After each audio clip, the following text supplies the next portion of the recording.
there in this video I'm just going to take a look at what a closing date is when you're buying a house.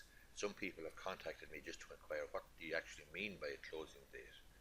Closing date is basically also called the completion date. It's the date of completion of the sale.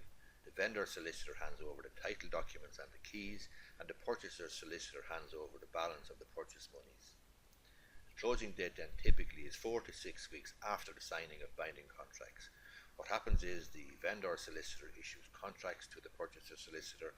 The purchaser solicitor makes inquiries and carries out some checks, and once he or she is happy, then he lets the purchaser sign the contracts.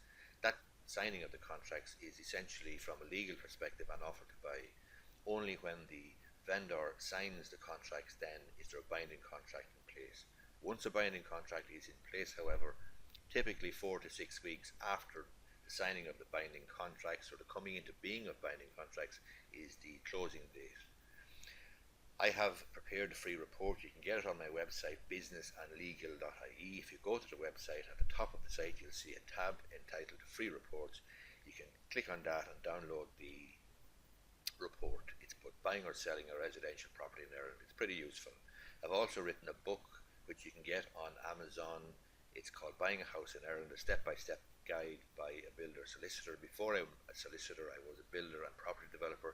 So the book is useful insofar as it looks from a legal perspective and from a practical perspective at the various tips and tricks in buying a house in Ireland. I hope you found this video useful.